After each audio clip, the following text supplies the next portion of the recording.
Hello friends, नमस्कार, शुभ संध्या। आप सभी का स्ट्रेटजी वर्ल्ड के ऑफिशियल यूट्यूब चैनल पर बहुत बहुत स्वागत है। इस वीडियो के माध्यम से कुछ इसेंशियल टॉपिक पर हम लोग चर्चा करेंगे।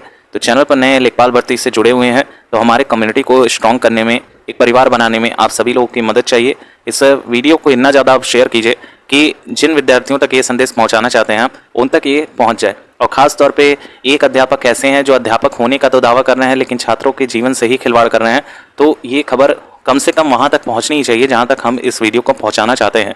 तो चैनल पर नए हमारे कम्युनिटी को स्ट्रॉन्ग करने के लिए आपको करना सिर्फ इतना है, चैनल को करिए सब्सक्राइब और कमेंट सेक्शन आप सभी के लिए खोला गया है। जैसा कि कहा जाता है, कोई भी क्वेरी होगा तो कमेंट सेक्शन में आप पूछ सकते हैं, आपके कमेंट का रिप्लाई किया जाएगा यदि आपके कमेंट जेन्युइन और किसी तरह के क्वेरी से रिगार्डिंग होंगे। तो फाइनली जो है बहुत चर्चित नाम बनने जा रहे हैं। एक ऐसे महानुभाव हैं जो टीचर होने का दावा तो कर रहे हैं लेकिन टीचर वाले कोई भी गुण इनमें नज़र नहीं आ रहे हैं। हालांकि किसी को ह्यूमिलेट करना हमारा मकसद नहीं है। हमारा मकसद सिर्फ इतना है कि सर आप ये बता दीजिए कि आपने स्पष्ट तौर पे कहा कि इसमें मेरी कोई गलती नहीं है, मैंने रिट डाला, ऐसा आपका कथन है। मैंने रिट डाला और मुझे कुछ प्रश्नों पर जो है आपत्ति लगी जिससे मैंने रिट डाला। एक चीज़ आप सोचिए, और आप यहाँ तक ये भी कह रहे हैं कि आयोग की इसमें मेरा कोई भी दोष नहीं है। आयोग चाहे और उच्च न्यायालय चाहे तो एक दिन में ही वर्डिक्ट दे सकता है। जिस राज्य में करीबन लंबित मामलों की संख्या 1 लाख से भी ज़्यादा है, उसमें एक छोटे से प्रश्न पर, किसी एक भर्ती के प्रश्न पर सुनवाई नहीं हो पा रही है, तो ये सोचनीय है। और इसके पीछे बहुत सारा वजह भी है। अगर वजह को देखा जाए तो जहाँ पर लाखों आपके केस पेंडिंग चल रहे हो, हर केस पर जो है कम से कम 1 साल, 2 साल, 3 साल का समय लग रहा हो, वहाँ आप ऐसी बात कर रहे हैं तो आपको शोभा नहीं देता है। और इस चीज़ से आप भी चित परिचित होंगे और सभी छात्र चित परिचित होंगे कि अगर कोई मामला कोर्ट में जाता है तो डेफिनेटली उसमें अच्छा खासा वक्त लगता है। आपने एक चीज़ देखा होगा कि अभी जो है डबल बेंच का जो सुनवाई हुआ है उसमें भी लगभग जो है 1 मंथ का समय लग गया। डबल बेंच कोई नॉर्मल जगह नहीं है। अगर बात करें तो डबल बेंच में सुनवाई 1 दिन में फाइनल हो जाती है। सोचिए हमारे राज्य में कितना ज़्यादा जो है बर्डन है केस का, जिसके चलते जो है केस की सुनवाई नहीं हो पाती है। और आप साफ साफ कह रहे हैं कि चाहे तो आयोग 2 दिन में फाइनल करा दे। आयोग कैसे फाइनल कराएगा सर?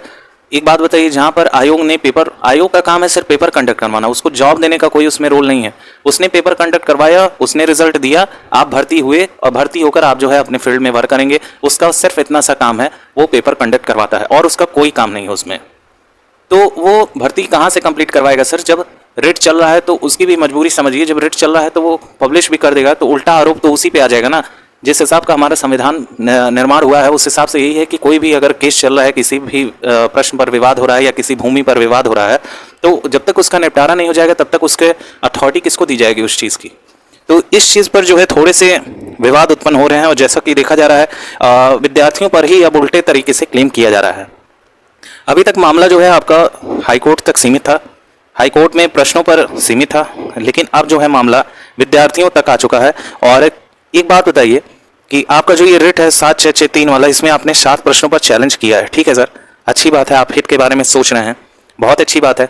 लेकिन एक बात बताइए, ऑलरेडी इतना जो सुनवाई किया गया है उसमें किसी भी एक प्रश्न पर क्या FM मिला है? क्या FM मिला है? या फिर किसी भी एक प्रश्न पर क्या आंसर चेंज हुआ है? रिवाइज आंसर की में जो आयोग ने कहा वो पत्थर की लकीर हो गई सर। अब वो चेंज नहीं हो सकता है, चाहे कितना भी आप केस कर लीजिए, कितना भी मुकदमा दायर कर लीजिए, कुछ नहीं होने वाला है। बस एक रिक्वेस्ट है कि आप जो है रिट वापस ले लीजिए। रिटों की संख्या ऑलरेडी बहुत ज़्यादा है और जहाँ तक देखा गया है कि रिट सिर्फ ये एक रिट नहीं है, इसी के साथ 2 और रिट इसमें कंक्लूड कर दिए गए हैं। 2 एक्स्ट्रा रिट इस रिट के साथ कंक्लूड थे। और जहाँ तक बात करें 17913 वाला है, उसको अलग तरीके से सुना जा रहा था, लेकिन उस पर भी किसी भी तरह का कोई भी अपडेट देखने को मिल ही नहीं रहा है सर। 16 मार्च की डेट के बाद कोई भी अपडेट किसी को देखने को मिला हो तो बताइए। कोई अपडेट नहीं। आप कितने दिन में रिजॉइंडर देंगे? आप खुद आकर कमेंट सेक्शन में आप बता सकते हैं कितने दिनों में आप रिजॉइंडर देंगे। क्या हफ्ते भर में आप दे देंगे? अगर हफ्ते भर में 7 डेज में आप नहीं दे पाते हैं तो क्या आप हफ्ते भर में जो छात्रों के ऊपर बीत रही है क्या आप उसका हर्जाना भरेंगे? क्या आप भर सकेंगे? 9 महीने का डेट बीत चुका है। जिन विद्यार्थियों के अच्छे मार्क्स हैं, जिनके भी अच्छे मार्क्स आ रहे हैं, जिन्होंने मेहनत कर परीक्षा दी है, एक आस है उनके मन में, क्या आप उसका हर्जाना दे सकेंगे सर? आप तो क्लेम कर रहे हैं, आप तो उल्टा जो है विद्यार्थियों पर भी केस कर रहे हैं। क्या ये आपको शोभा दे रहा है? बीइंग अ टीचर ये बहुत गलत बात है कि आप उल्टा केस कर रहे हैं विद्यार्थियों पे। इस देश में, भारत देश में अगर कहा जाए, थोड़ी सी वीडियो लंबी बनेगी तो आप सब अगर सपोर्ट करेंगे इस वीडियो को वहाँ तक पहुँचाने में, तो आप सभी लोगों का बहुत बड़ा योगदान होने वाला है। वीडियो को इतना लाइक कीजिए, इतना ज़्यादा शेयर कीजिए कि ये खबर वहाँ तक पहुँच जानी चाहिए। माननीय टीचर, एक अच्छे रिस्पेक्टिव टीचर होने के बाद ओली बोर्ड के जो ऐसा जो है न्यूज़ भी निकल कर सामने आ चुका है और प्रामाणिक भी है। ये चैनल आपको जेन्युइन इन्फॉर्मेशन ही शेयर करता है, आप सभी को पता होगा। ओली बोर्ड के टीचर होने के बाद, ठीक है, क्या हुआ है कि इनको वहाँ से हटा दिया गया है। तो काफ़ी ज़्यादा जो है ये गलत बात है, हम सभी लोग इसके विरोधी हैं, क्योंकि ऑलरेडी देखा गया है कि जिस हिसाब का बेरोजगारी दर बढ़ रहा है उस हिसाब में यहाँ की 2 टेलीकॉम कंपनियाँ ख़त्म हो चुकी हैं भारत में, एक बड़ी एयरलाइन कंपनी बंद हो चुकी है भारत में। ये सारी चीज़ें सोचने वाली हैं और बेरोजगारी का दर बीते 50 सालों में सबसे ज़्यादा हाइक पर है। वहाँ पे अगर ये मछलियों का झुंड है, मान के चलिए, समझाने की कोशिश हम कर रहे हैं, ये मछलियों का झुंड है और सिर्फ आप इसमें एक दाना अगर फेंक रहे हैं तो ये मछलियों के झुंड में किसका किसका पेट भरेगा। लेकिन इनफैक्ट अगर ये दाना एक के भी मुंह में जाता है, चलिए उसका जीवन तो सिक्योर हो जाएगा।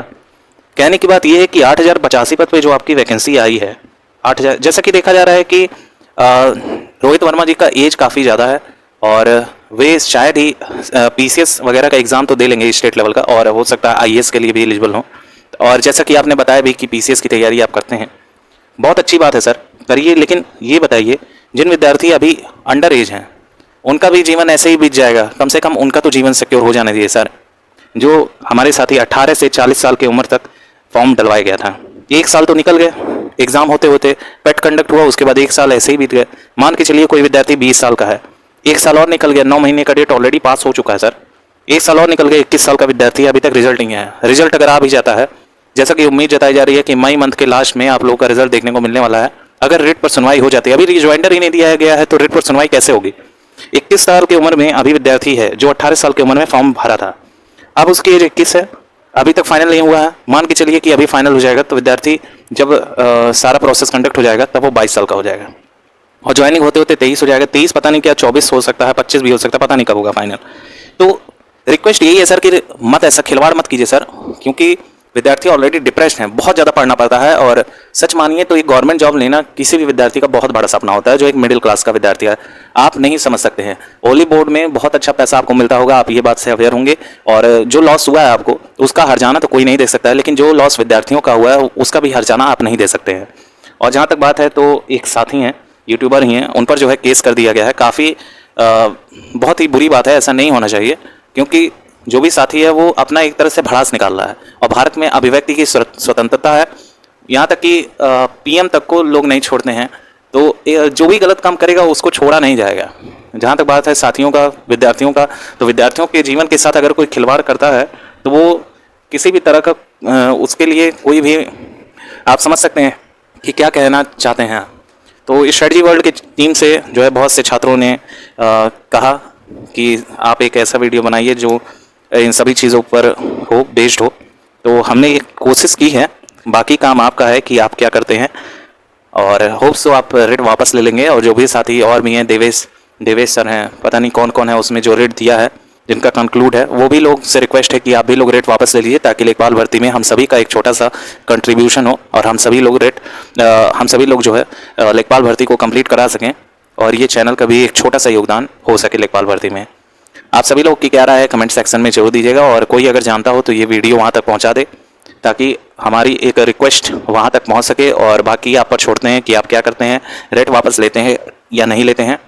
और एक और चीज़ है, आपने किया तो बढ़िया काम है, 7 प्रश्नों पर जो आपने चैलेंज किया है और वो बहुत ही प्रशंसनीय है, लेकिन रिजॉइंडर ही दे रहे हैं तो जल्दी से दे के मामला निपटाइए सर। आपका भी जो है अच्छा नंबर होगा तभी आपने रिजॉइंडर दिया है, क्योंकि 1 नंबर से यदि आपको फ़र्क नहीं पड़ता तो आपने नहीं डाला होता, यानी कि आपका इसमें कुछ ना कुछ योगदान है। और 7 प्रश्न आपके गलत होंगे तभी आपने डाला है, ये स्पष्ट है कि आपके 7 प्रश्न गलत हैं सर, और इसमें कोई दो राय नहीं है। तो 7 प्रश्न यदि आपके सही होते तो आपने डाला ही नहीं होता, आपने 2 प्रश्नों पर डाला होता, 1 प्रश्न पे कोई डाला होता, उज्ज्वला योजना पे ही डाला होता, लेकिन आपने 7 प्रश्न डाले हैं। तो ये स्पष्ट है कि आपके ये 7 प्रश्न गलत हैं। सभी साथी इस बात से एग्री करेंगे, कमेंट सेक्शन में जरूर बताएंगे। तो 7 प्रश्न अगर जिस विद्यार्थी के गलत हैं, डेफिनेटली उसका मार्क्स कितना होगा ये आप ही लोग बता सकते हैं और कोई नहीं बता सकता है।